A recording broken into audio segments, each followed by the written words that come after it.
ស្គាល់ទាំងត្រារីស្រងដូចតាឈ្មោះថារំដួលសរិនចិនតាចំបាយធ្លាប់ទេសុបិនប្រហើតែក្លិនសរិនពុកស្នេហ៍កវិញអារម្មណ៍លួងលងឆ្លងនឹងសម្រងសពមន់សំភងអស្រងពោះឲ្យបែតទៅដូចការប្រពំកំពុងពេញវ័យនៅក្នុងលោកីរកស្រីមកផ្ទឹមពុំបានការមានស្រទាប់ដោះជាប់នឹងមេឃរំដួលចំលែក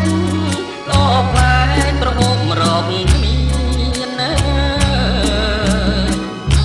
រំដួលសរិនល្អហួងក្តីស្មាន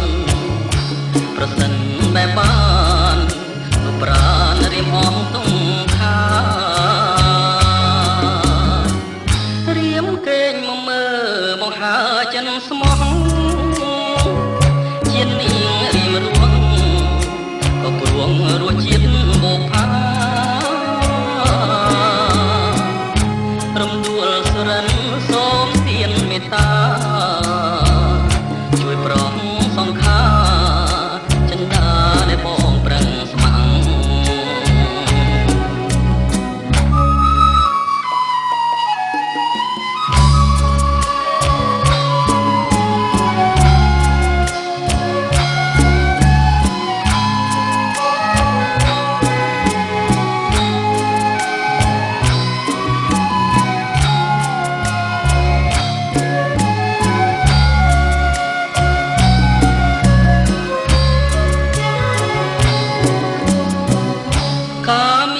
ស្រទាប់ដោះជាប់នឹងមេឃ